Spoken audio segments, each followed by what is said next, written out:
This is TLV1. TLV1 Radio.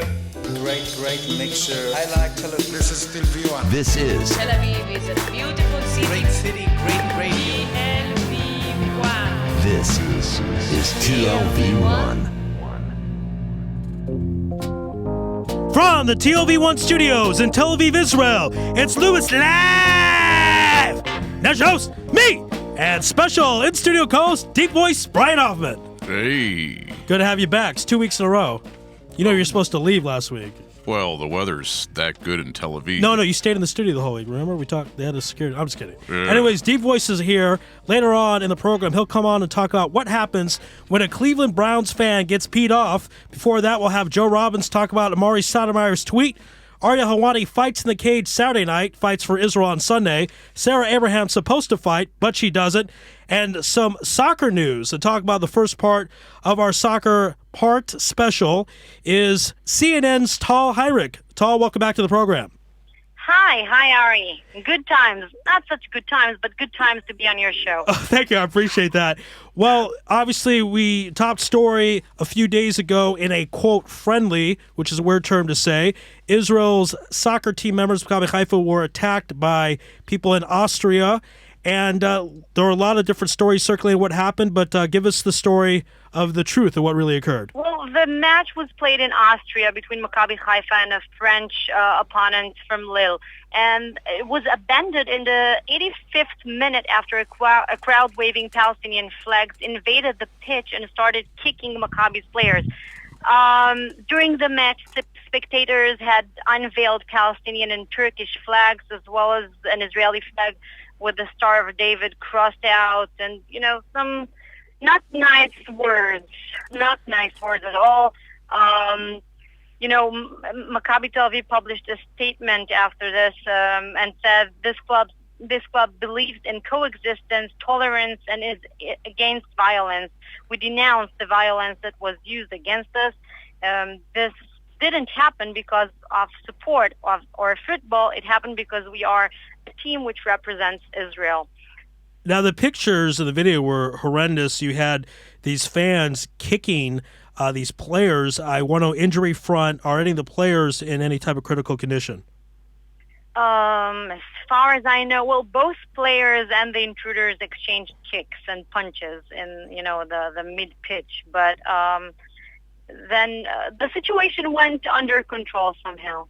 Now, what's interesting is that I was told Itamar Chizik, who's the Maccabi Haifa general manager, is not going to file a protest. He thinks it's not football related, and it's not football related. We have witnessed such incidents in our Israeli sports in the past. Do you remember back in 2009 after the Mavi Marmara flotilla, this incident?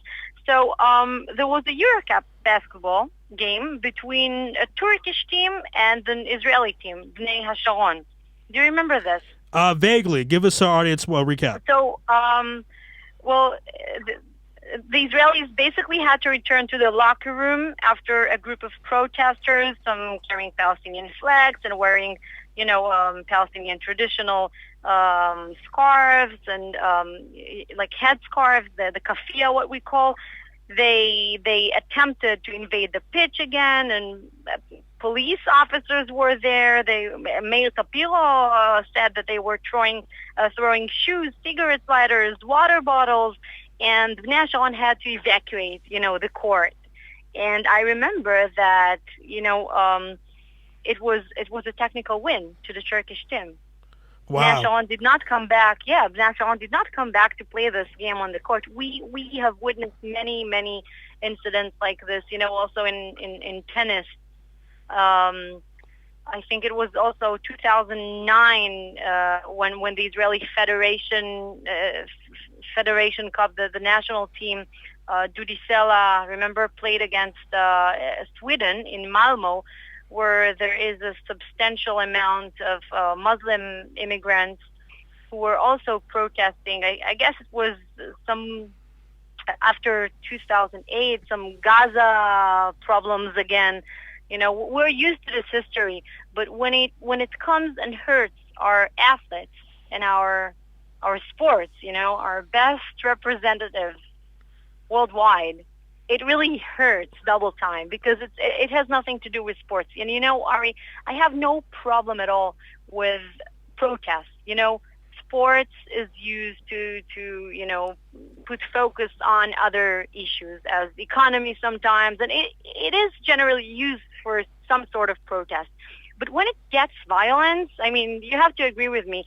I mean, you can say what you want, you can shout what you want, maybe, but don't let it get violent, Don't let the situation deteriorate. CNN's Tal Heinrich here on Louis Live. The last 2 minutes we have with you, we were speaking about this off the air, that there was, I mean, you're making up some great points about different violence things that have occurred, different anti-Israel things that occurred. There was a Palestinian soccer broadcaster in Barcelona arrived Ramallah last September. Talk about Yasser Arafat. Tell us a bit about that.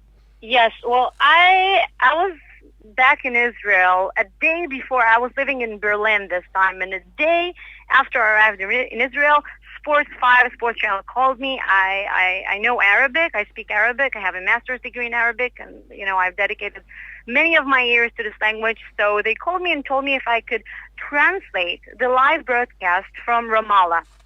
So there were 3 of us in the studio: Maya Ronen, Nadav Yacobi. I mean, you're familiar with the names, and Sure. Myself.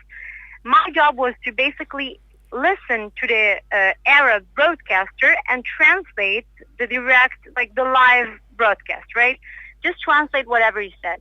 And I remember, Ari, when the players came to the pitch, Barcelona players, this guy thanked like 7 or 10 times to the beloved mortar Shahid, what we call Yasser Arafat. Because, I mean, this is the rhetoric. This is what I'm referring to, thanking to Yasser Arafat on this beautiful, precious day in which Barcelona, an international team, comes to visit in a stadium in Ramallah.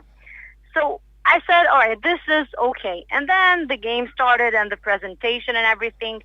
And what happened next is when Barcelona left the pitch, like they did a goodbye round, and to say goodbye and thank you to the audience, this broadcaster said several times that he hopes to see international teams coming again to play within the territories of Palestine, and maybe I could accept this. So he said, I welcome international teams and Arab teams to play in our territories, in our stadiums in Palestine, not only in Ramallah, but also in Haifa, in Tel Aviv, in Netanya, something like this. Wow. And I remember Nadav Yacobi, all of us had, we all were using the earphone, right? So he heard in Arabic what he was saying, and he asked me, is he saying what I think he's saying? And I was like, you know what? Because, you recognize the words like Tel Aviv, Netanya, Haifa. And I said, Nadav, you're 100% correct. I mean, I translated this whole thing. And this is a problem about rhetoric. I mean, sports is, it's like a reflection of our reality, right? You Right. can't separate sports from politics. Whenever Sepp Blatter, the chairman of FIFA, visits here, I mean, Jibril Rajoub is talking to him. Jibril Rajoub is the head of the Palestinian Soccer Federation. He calls him to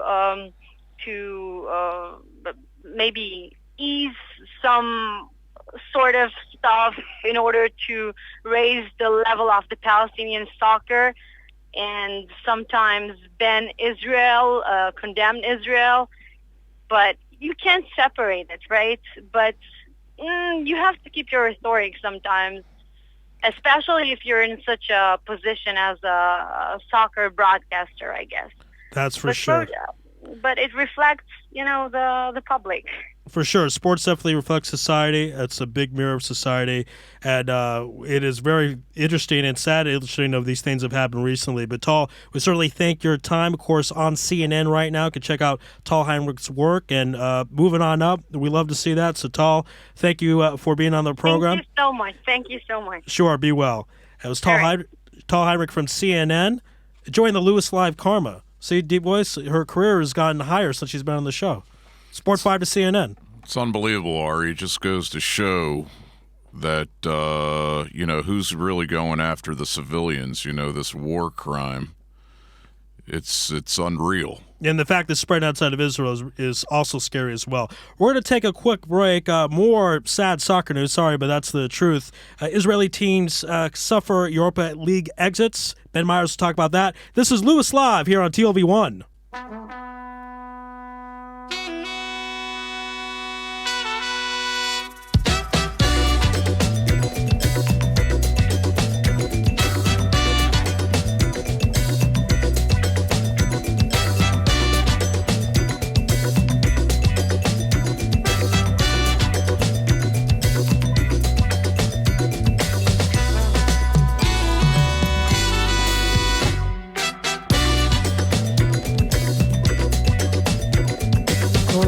בו אנו חיים הוא רגע חדש כל רגע בו אנו חיים אין שני לא ביקום לא היה כמותו מעולם לא יהיה עוד לעולם.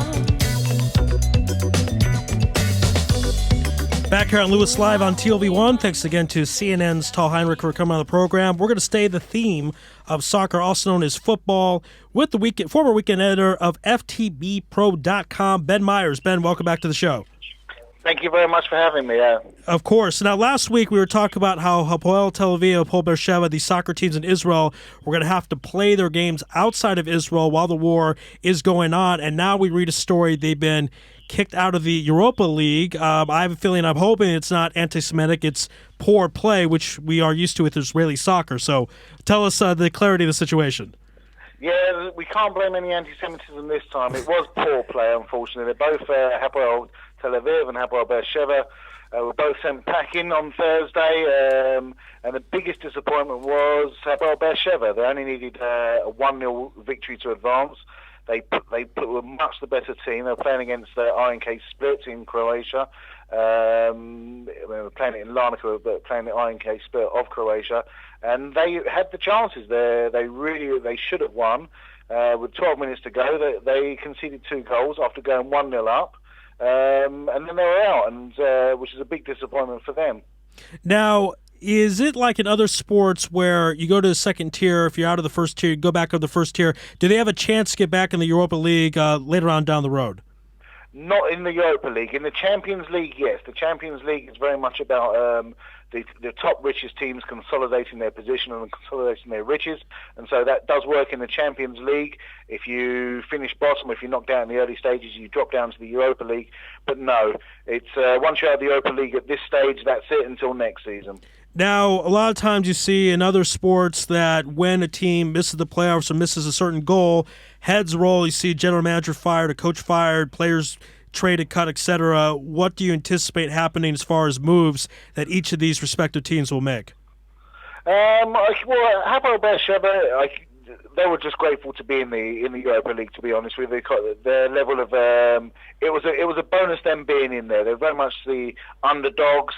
And they played well. Actually, they gave good credit to themselves. They should have won. They really should. Their captain, Barda, was the biggest culprit. He missed 3 glorious chances from close range, which 9 times out of 10 he would have put that in the back of the net. It was a big disappointment for Hapoel Tel Aviv. They've got a bit of money behind them. They've got some decent players, and it'd be interesting to see once the Israeli season really gets underway whether there will be any heads rolling. But at the moment, it's too early to say. It was a disappointment. They can blame the fact that there was, having to play the second leg in Larnaca in Cyprus because of the ban of Israel in Europe. But it was a disappointment. I mean, Hapoel Beersheva, despite playing very well, they should have gone through. They really should have gone through. And you have to think, I mean, it's kind of sad to blame it, but if you're at 1-0, 12 minutes to go in your home stadium with all the fans cheering, the momentum probably would carry them to a victory, right? You'd like to think so. You say home stadium, it was in Larnaca, and so that was our home stadium. The attendances were much lower. Obviously, the flight ban was a big effect on it. It was, and what was going on in Israel as well. Well, Ben, what I mean is that if they had the game at home, if they had that game in Beersheva, Oh, absolutely. I mean, in Beersheba, the way they played as well, they should have won. They should have won in Larnaca. They would have won in Croatia. The way they were playing, they played really well. Got their heads down. They done exactly what they should have, apart from put the ball in the back of the net. And so, yeah, had they been playing in Beersheba, no doubt it would have been a victory. Now, Mitch Golar is the Jewish-Canadian owner of Maccabi Tel Aviv, and a lot of people like what he's done. They think he's made some strides over the past few years. Give us an evaluation of what he's done so far. What do you think of him? Yeah, I mean, he's going to be stepped down at the owner is letting the manager, Jack Angelidis, step down at the end of the month to join a Greek club. He's a native of Greece. He's joining the Greek club there. There's mixed feeling regarding the owner, Mitch Goldar. They bought Maccabi 5 years ago. They've sort of fallen behind a little bit in terms of, certainly this season, in terms of signings. And there's a lot of expectations on Maccabi Tel Aviv. They're one of the glamour clubs in regards to in Israel. I mean, they've made a couple of half-decent signings, or what we hope to be half-decent signings. A Nigerian from, I think his name Igabor from Real Betis, and Bassat from Toulouse. And so they've got their first leg against in the Champions League against quite seasoned European team, NK Maribor of Slovenia, who, although aren't traditionally a big name, I've seen them myself with my own eyes. I saw them play Tottenham, my team, a few years ago, and they're no mugs, as it were to say. They're no mugs in Europe. So there's a lot of pressure on Mitch this season. Now, I also understand that during the training sessions, these players a lot of times will have to stop their training and run for shelter when the rockets were fired. Is that true? Have you heard anything about that? Yeah, I mean, absolutely. I mean, as a native of Tel Aviv myself, I can confirm that on average we're scuttling to shelters, between 2 and 5 times a day.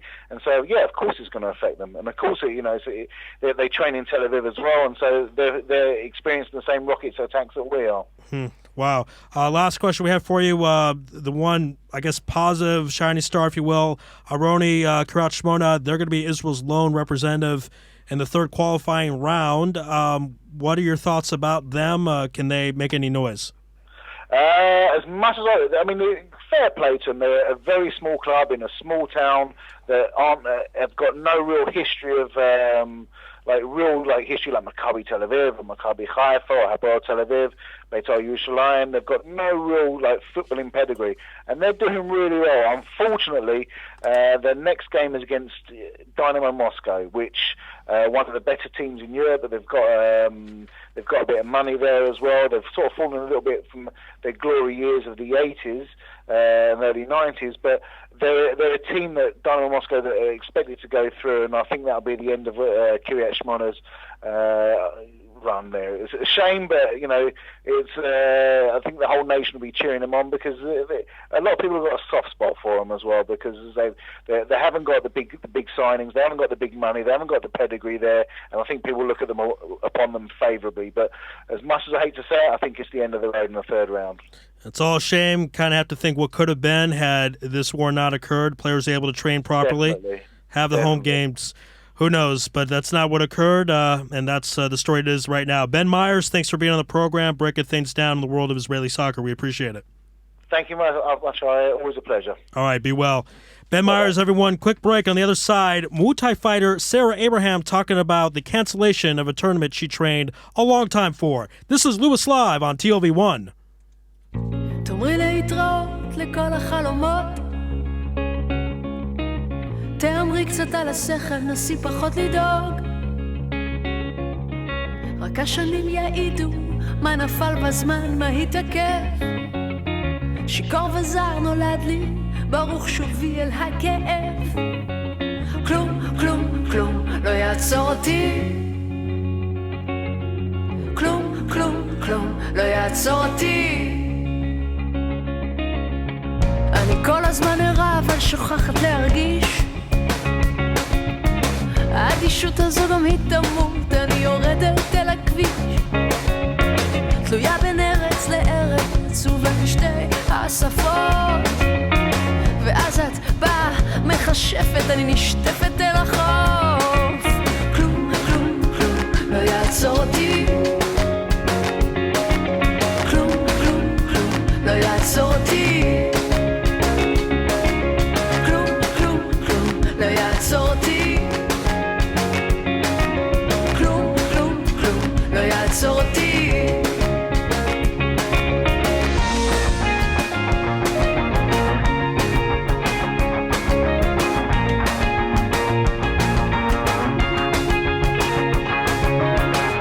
תפס אותי הגשם, טיפות טיפות כבשו.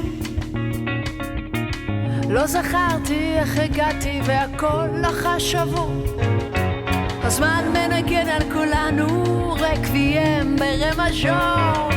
נשאר עוד טעם החיים קצרים מפה. זה לא נגמר עד שזה נגמר, עד שזה נגמר. נו באמת לא שוב, זה לא נגמר עד שזה נגמר, עד שזה נגמר.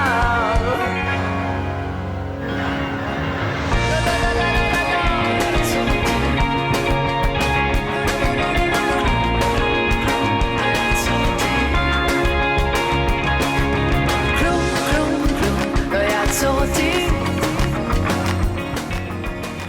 Back here on Lewis Live on TLV1, couple of program announcements. Last week I mentioned that Paul Hirschberger and Noah Lahat would be on the show. Paul Hirschberger's mother passed away last week, so he's in Shiva, so he cannot come on this week. We hope to have him on next week. He's making a film about the Israel Football League.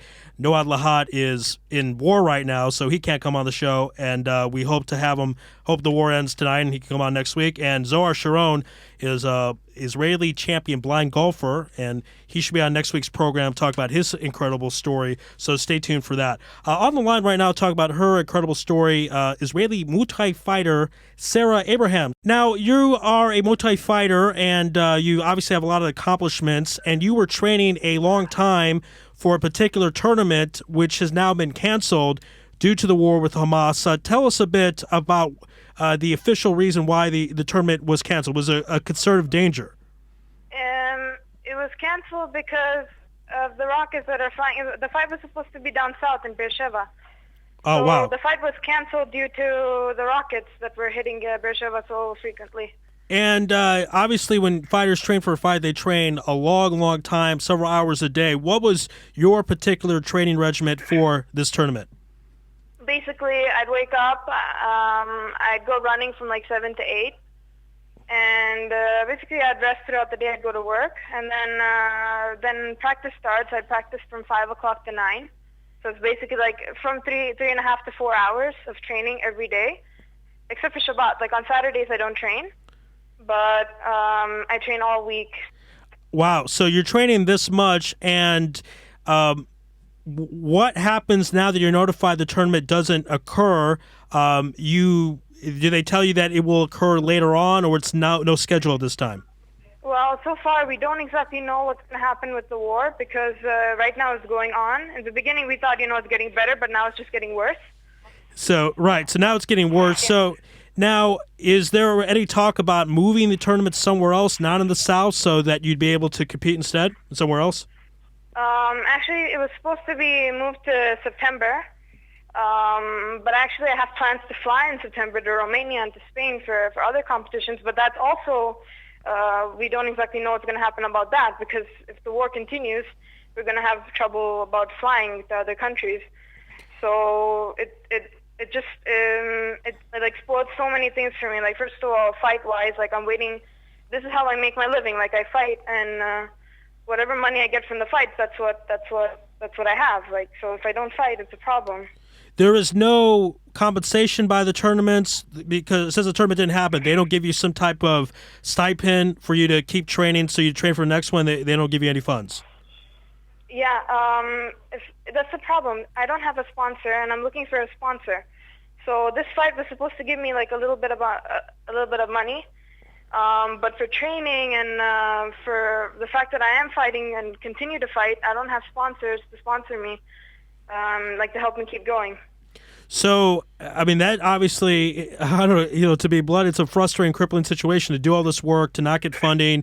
It was a chance. I mean, this happens with fighters all the time. They get close to a big break, something happens where they don't do it. How do you stay positive and stay focused to try to improve your career?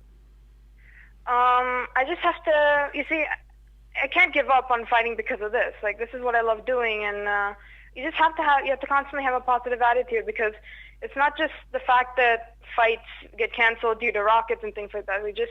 A month ago, I had a really bad fall, and I got my hand all cut up. I had 20 stitches in my hand. So, things like this always happen. Like, your fights can always get canceled due to many reasons. You just have to keep positive and to keep hope about, upcoming fights, and to just keep training hard. All right, well said. So the plan at this point, you're just going to keep training, and hopefully you'll have some tournaments in September, October outside of the country if the FAA doesn't ban any flights. That's basically the plan, right? Yeah, hopefully, yeah. And then when the war ends, hopefully soon, then they would reschedule the tournament that was supposed to be in the South, and then you would compete there as well. Yeah. And last question before we let you go, this particular tournament, Muay Thai fighting, and what weight class were you going in, and what type of competition were you looking at? It was supposed to be a professional fight, 3 minutes of 3 rounds, K1, that's kickboxing.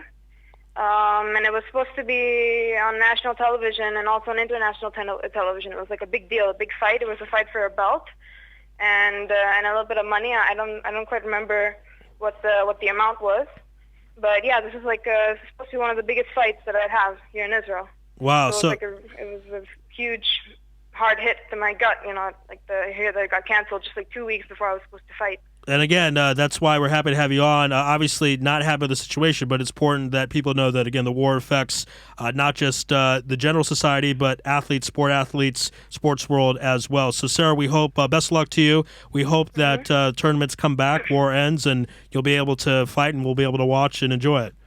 Yeah, can I just add one last message? Sure, go ahead. I just want to say that to Noah Lat, how much I respect him. I've never heard about him before this fight that he had, but what he's doing right now, he's not just risking his life, but he's also risking his career, because you'd never know if he can get injured in battle over there. He's just risking so much for his country, and I just respect him so much for that. And if I was a combat soldier, I would have done exactly the same. But just so he knows, he made such a huge impression on me and on so many other Israelis here in Israel. So. Well, we appreciate you saying that, because that's the next topic. So thank you for the lead-in, Sarah, and good luck too. We will speak with you soon. Sarah Abraham, thank you so much. Thank you. Bye.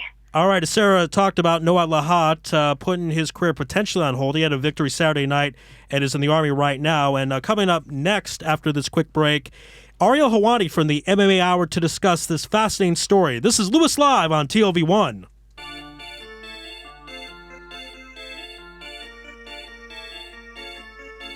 אהובתי, חיפשתי כבר בכל הירידים, אהובתי, שאלתי כבר את כל הנוודים שעוברים ורואים דרך כל הנשמות. זה קשה, הם אומרים, לכולם פנים דומות, עבר עוד חורף. All right, we're back here on Louis Live. Thank you, everyone, for tuning in. Of course, you can follow the station on Twitter at TLV1.fm, and you can email me personally at arilouisshow@hotmail.com, ARILOUISSHOW@hotmail.com. Of course, over the weekend, Noah Lahat made news in 2 different venues, one with his victory over Steven Tyler, and then 2 by flying to Israel to join his unit in the war against Hamas. To talk about all that, from the MMA Hour, Ariel Helwani. Ariel, welcome back to the program. How are you, my friend? Doing great. It's great to have you on. And Noah was quoted as saying it was the worst training camp ever. He was, as admittedly by his own words, distracted by the war in Gaza, his family living not too far away. He did get the win on Saturday night, but overall rate his performance. I was actually really impressed because, I didn't know what to expect from him, considering his first fight was a complete disaster for him. I mean, he was knocked out by a guy who many people thought he was better than. He was knocked out in vicious fashion. We spoke about it earlier. and he comes out in the first round. I thought he won the first round. It was a close round, but I thought he did enough to win it. He was the aggressor, and he had some nice moments. Second round, I actually thought he stole, which is impressive because I thought he was losing the second round. He was able to come back and finish off very strong, and I thought he stole it. And in the third round, I thought he lost that round, but by then it was too late for Steven Seiler. So I agreed with the judges. I thought he won 29-28, and I thought it was, considering everything that he's going through outside the cage, to come in, first fight of the night, in his adopted hometown now of San Jose with everything on his mind, to show a lot more poise and confidence and just being overall more relaxed inside the octagon. I thought it was a very fine performance. Now, when you look at that fight in March you were talking about where he got viciously kneed by Pepe, that was back in March. We weren't sure what was going to happen with Noad. Noad said he wanted to get back in the cage. He was hungrier than ever, but a lot of fighters say that to kind of hide their bruised ego, but it looks like he's somewhat back on track. But tell us a bit about Steven Seiler. Is this a worthy opponent, or was this someone that was a bit of a bum and Noad should have beat easily and it's not that big of a win? Very worthy. In fact, I think he's a better opponent than Godofredo Pepe. I was surprised when they gave him Seiler because typically, when you lose a fight, you kind of take a step back. But Seiler would have been worthy for his debut. He's a very tough guy. He's not a top 15 guy, but a win over him is definitely notable. He comes from a very good camp. He trains with the Pit. He has nice wins. He defeated Cole Miller, who's a veteran. He defeated Mike Brown, who's a veteran, former WC featherweight champion, actually defeated him in impressive fashion, stopping him very early in their fight last year. So it's a very notable win. It's a very impressive win. And now I'm really curious to see, how far he goes in the UFC because the jury was still out on him. But to get a win over Seiler, that's solid. Now, what's interesting is after the fight, he did the interview with Joe Rogan and later the press conference. I mean, this whole backdrop to the fight was that he was planning on going to the military afterwards. I just am curious, have we ever seen anything like that in UFC? That there was a fighter the next day he's going to the Army. I mean, we back in the day with Willie Mays, Joe DiMaggio, Ted Williams, they would play a baseball game and the next day go to the Army. But with fighting, with mixed martial arts, I'm not sure if we had anything like that. You're the expert, so tell us. No, not in MMA, at least not recently. I don't think we've really seen it in many other sports. I mean, there have been some cases, and I don't know if it's fair to compare all the cases. The most famous one that comes to mind, obviously, is the late Pat Tillman, right? Who joined the American Army, several years ago, and fortunately passed away while in combat. And that's, obviously a story that was well documented, and he was very popular and a very, very talented football player. But there haven't been many cases like this, and that's why I think it is notable, and I think it's a story worth telling. A lot of people were, uncomfortable that they brought it up afterwards in the cage and thought that it was a mistake and whatnot, and I actually felt very strongly that they should bring it up. It's a matter of how you bring it up and how you discuss it, and I really give a lot of credit to both Noad and Joe Rogan for handling it with a lot of class and sensitivity. And for the people who say that they shouldn't bring it up, that they should just ignore it, I'm kind of baffled by that because this is this guy's story. This is his reality. Everyone wants sports to be some kind of fantasy world where we don't talk about things going on, outside of the playing field. But to not bring this up when the guy is going back to Israel the next day would be incredibly careless and lazy, in my opinion. We always ask the fighters, what's next for you? Well, what's next for Noad Lahat is this. And to not ask that question because you know what the answer is, to not ask that question because it's a little uncomfortable. No one was saying that they pick one side over the other. No one was, coming out and being aggressive towards one side or the other. It's just a fact of his life, and to not bring it up would have been ludicrous in my opinion. So I thought they really handled it nicely, and especially a lot of credit should go to Noad for saying what he said because I thought it was very well said, and he did it with a lot of class. Again, speaking with Ariel Helwani of the MMA Hour here on Lewis Live on TLV1. Talk about what's next. Obviously, it's war right now for Noad. Logistically, about his career. He just recently turned 30. He did probably have one of the biggest wins of his career, winning the UFC, but it's going to take some time after the military. Obviously, God willing, he is not hurt in any way, and he can go back to training. What would be then the timetable of his next fight? He's going to need a few months to train, so realistically, again, this is kind of uncharted territory for the UFC, but what do you anticipate happening after the military, after this war ends, hopefully soon? It's really hard to say because you don't know how long he's going to be over there for. You don't know, of course, what's going to happen, and then he's going to have to come back home and, have a training camp, as you mentioned. So it's really hard to predict. I think it even, had he lost this fight, there's a good chance. Forget about, what's happening in Israel, but had he lost this fight, there was a good chance he might get cut.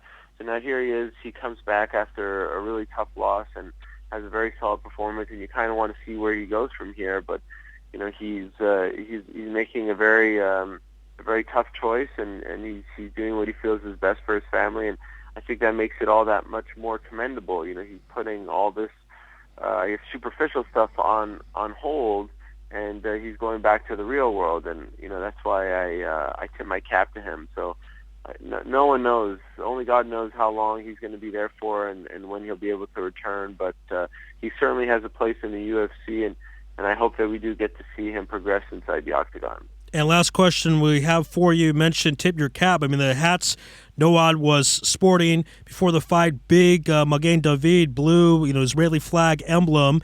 And I was just curious if there was some anti-Israel sentiment. We're seeing it kind of all over the world, to be honest with you. And he is the Israeli in the UFC. So was there any anti-Israel or anti-Jewish sentiments going into the fight on Saturday night? Yeah, absolutely. We were the ones who, I guess you could say, broke the story that he was going back to Israel after this fight. And when we posted the article, I had received a lot of negative comments. I don't think I blocked so many people on Twitter. I'm okay if you want to talk about it again with class and respectfully, but I'm not going to stand for any anti-Semitism or any the curse words or anything like that. So I was blocking left and right because, as you may know, there's a lot of not so classy people online who hide behind their anonymity. So we posted the article. I had no problem with it. I thought it was a very well written article, written by one of the very best in the game, Chuck Mindenhall. And I thought again it was a story worth telling. It wasn't biased in any way. It's just that guy's story, and it was a very unique one. And then leading up to the fight, there was some more chatter and more outlets were talking about it. And when he came out, quite frankly, I'll be honest, I got goosebumps when he came out to the cage to the Maccabi song Jerusalem, and when he got the mic and was holding the flag and they started to bring it up, I was afraid that there would be a pretty bad backlash, and I started to hear some boos, but after he started talking and said what he had to say, the crowd quickly turned and began to cheer him. So, there's always going to be people. Everyone has a right to, think one way or the other when it comes to things like this, and it's very sensitive. And I decided to kind of not talk about it all that much on my show or online or anything like that because it is a very sensitive topic and one that I feel strongly about. But I think he did a great job of putting a human face on what is obviously a human tragedy, and I think he's a great representative. You may not feel like one side is in the right over the other and whatnot, but you can't deny that what he said was was very touching and again, to use the word that keeps coming to mind, classy, and I'm happy he said what he said, and I think some of that may have cooled down after he had a chance to explain himself in the cage, and good for him. All right, Ariel Helwani, the best in the business, MMA Hour on Sirius. Listen to his show. It is the best out there. We appreciate the time here on Louis Live on TLV1, and we look forward to future interviews. Thank you so much. Thank you for having me, and I just want to say I wish the best to everyone there. My heart and prayers are with you. Thank you so much. We certainly appreciate it, and we'll be in touch. Take care. All right, Ariel Helwani, the MMA Hour. We're going to take a quick break. We'll have more Louis Live on the other side. This is Louis Live on TLV1.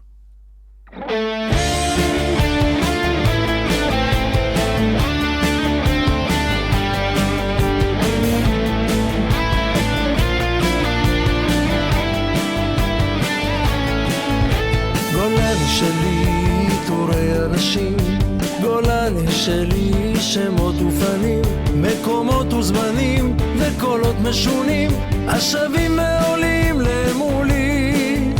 גולני שלי, מלחמת שחרור, גולני שלי, אותו הסיפור של מצליח יעל, של כל עם ישראל, השבים ועולים למולי. גולני, גולני שלי, גולני שלי. All right, back here on Louis Live on TLV1, of course, Golani song, that was an honor of Noah Lahat. And that music, as all my music, courtesy of Tomer Gershman. So shout out to Tomer and shout out to Adam, who's producing with me tonight in studio. A great show so far. Final two segments coming up. And we're going to talk about some NBA because, again, somehow it relates to Israel and this war. And discussing that is a frequent contributor to the Jerusalem Post, Joe Robbins. Joe, welcome back to the show. Thank you, Ari. It's great to be here. And, of course, I want to start by sending the love and support of all of us, Chutz La'aretz. Our thoughts and prayers are with you guys there. Well, thanks, Joe. We appreciate that. Now, let's start first with Amari Stoudemire. He apparently is Jewish. He was on my show a few years ago, and he claims to be Jewish. But he put out an interesting tweet that said, pray for Palestine. Now, a few weeks ago, Dwight Howard of the Houston Rockets tweeted, free Palestine, and then decided it was an accident.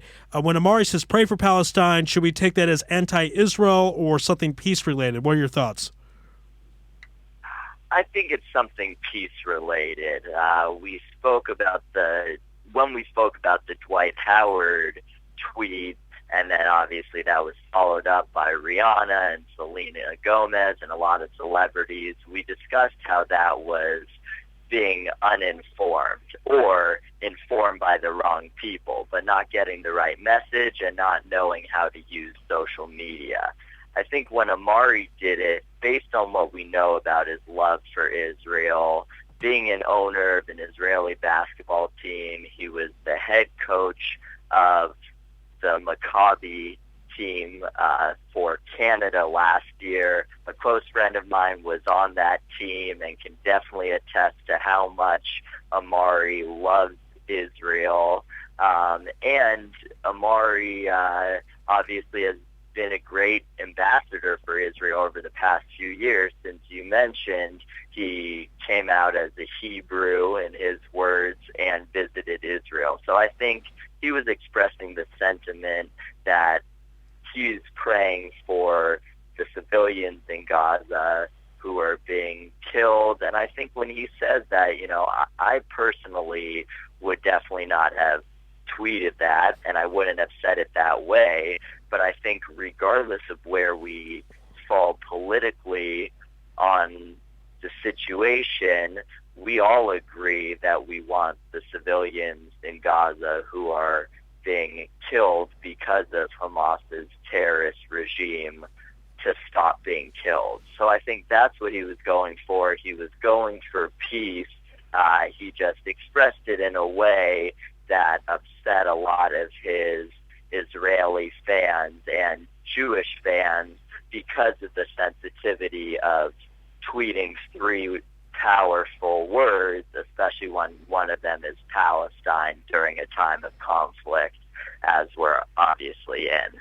Now, as we talked about, he did travel to Israel 4 years ago. He was on my show. He was supposed to come in the fall, but canceled that trip as a result of the war, so we won't see him this time around. Let's stay with the NBA, talk about Omri Caspi, the first Israeli to play in the NBA. He started with his career in Sacramento. Now we'll go back there. And that signing, I'm curious because he was with the Rockets. Dwight Howard is on the Rockets. He tweeted the Free Palestine thing. Did Omri leave the Rockets because of that tweet, or was it a different reason for his decision? Well, he had been part of a trade to the Pelicans in a cap-space trade for the Rockets to try and get Carmelo Anthony, Chris Bosh, one of the big-time free agents. And that trade sort of flew under the radar, but Caspi still considered himself a Rocket and a close friend of the Rockets, even though officially he he wasn't. So I think that it was more in terms of him leaving Houston and then being waived by the Pelicans for another salary cap move. That was more out of his hands. But the big piece is that he's been, and maybe this was because he was waiting to be signed by another team, but Caspi has been as vocal and outspoken about the conflict there and in support of Israel as we know him to be. He's always been a huge advocate for Israel. He views playing in the NBA as national work. It's one of the reasons why he was so honored to be the first Israeli drafted in the first round and to play in the NBA. And he has not let the fact that he's an NBA player overshadow the fact that he is a proud nationalistic Israeli. All right, and last question before we let you go is for Deep Voice, from Deep Voice, who's in the studio. It's a little off topic, but go ahead, Deep Voice. Give it anyway. Hey, Joe, I just wanted to give a shout-out. How you doing, hey, buddy? Good to speak to you, Deep Voice. Thanks for coming on. I'm not even going to ask you a question. I'm just going to say congrats on no longer the 49ers going to have to play a candlestick this season, right?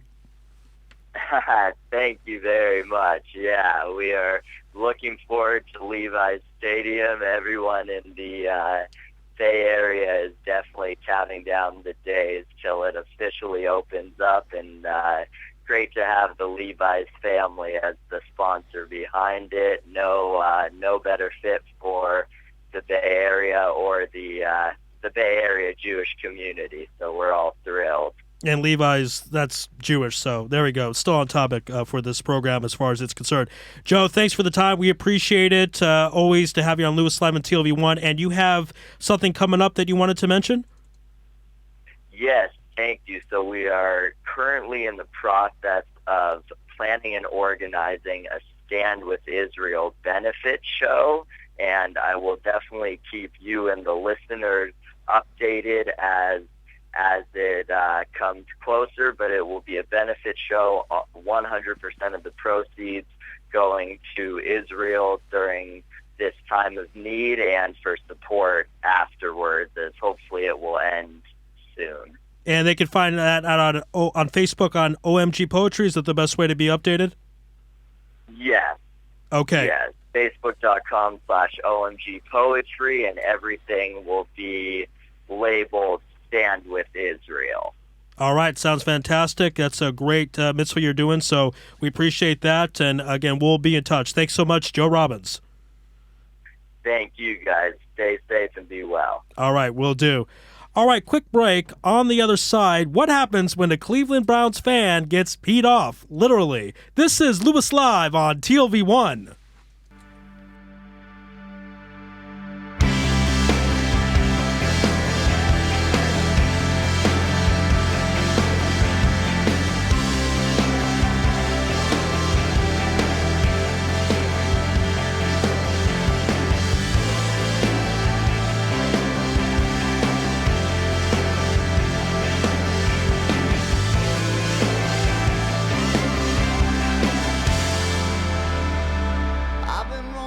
Yeah, Tomer makes great music, but this is not a music show. Again, if you want music, go to YouTube. This is a sports show dealing with Israelis abroad and Jews abroad.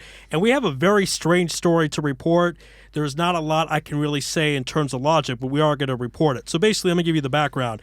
Art Modell, who passed away a few years ago, Jewish man, was the owner of the Baltimore Ravens, who were originally the Cleveland Browns. Art Modell took the team out of Cleveland, took them to Baltimore. They won 2 Super Bowl rings, have arguably the greatest defensive player of all time in their uniform, Ray Lewis, number 52. And then, a couple of days ago, a Cleveland Browns fan, because there's a new team now in Cleveland called the Browns, was upset at Mr. Modell and urinated on his grave. Now, to explain the urination across Ravens Nation is the Baltimore man, the voice of Baltimore sports, Deep Voice, Brian Hoffman. Deep Voice, hello. Well, thanks for having me on again, Ari. And I mean, first of all, I'm happy to talk about Art Modell. If it wasn't for Art Modell, Baltimore wouldn't have a football team, and he was a mensch of a man.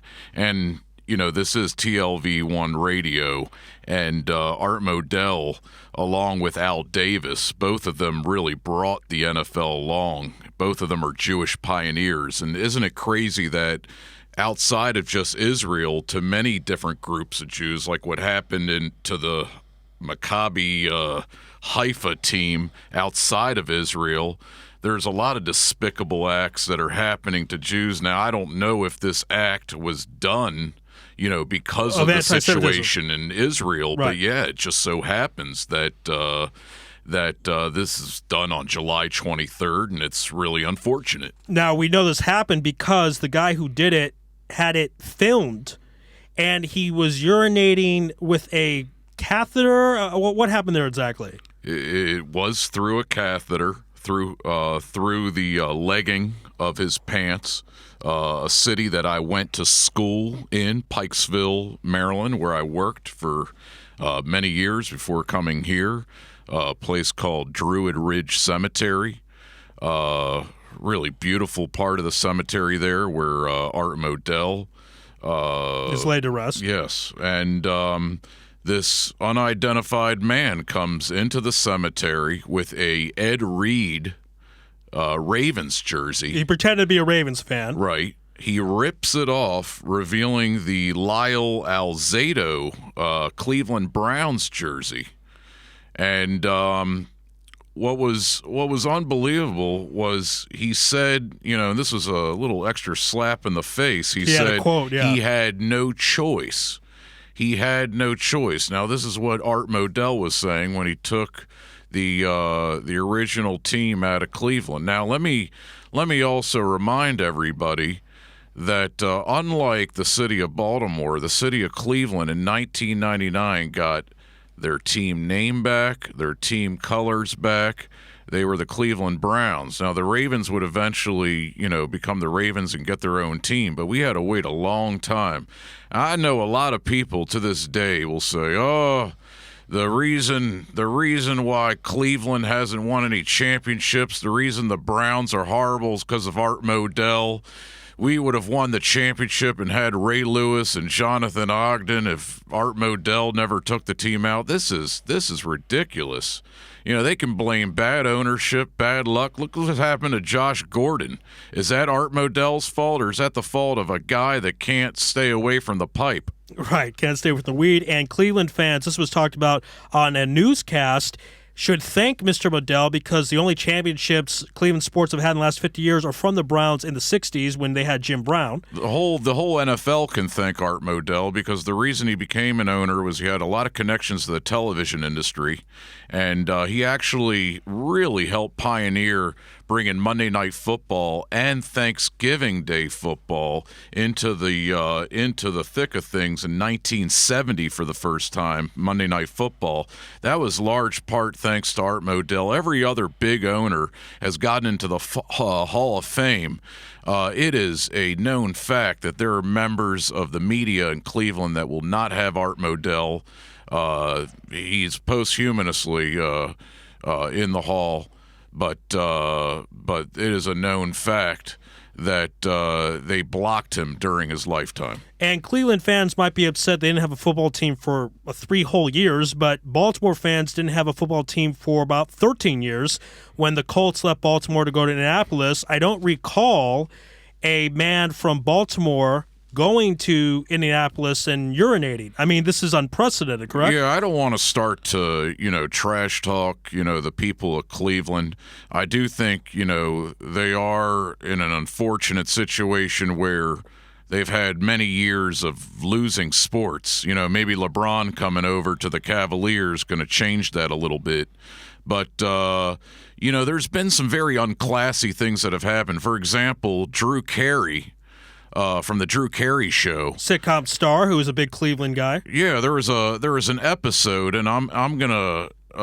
He actually brought on the quarterback there, Bernie Kosar, and there was an episode where former Browns quarterback Bernie Kosar asked Drew where the bathroom is in this episode.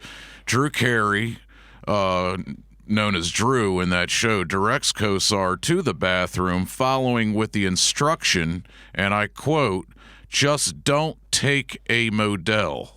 So in the bathroom, just don't take a Model. So this urinating on a dead man's grave is funny to Drew Carey, I guess. I mean, these are the kind of things that can lead to these kind of things happening. Like you said, certainly no citizens in Baltimore did these kind of things. And Art Modell is far from the Irsay family. Robert Irsay was a drunk. And as we know in the offseason, Jim Irsay doesn't know how to go around with prescription medications without the proper prescription in the back of his car. These are billionaires. Art Modell did nothing but bring a lot of good things to the NFL and an incredible amount of charities to the city of Baltimore.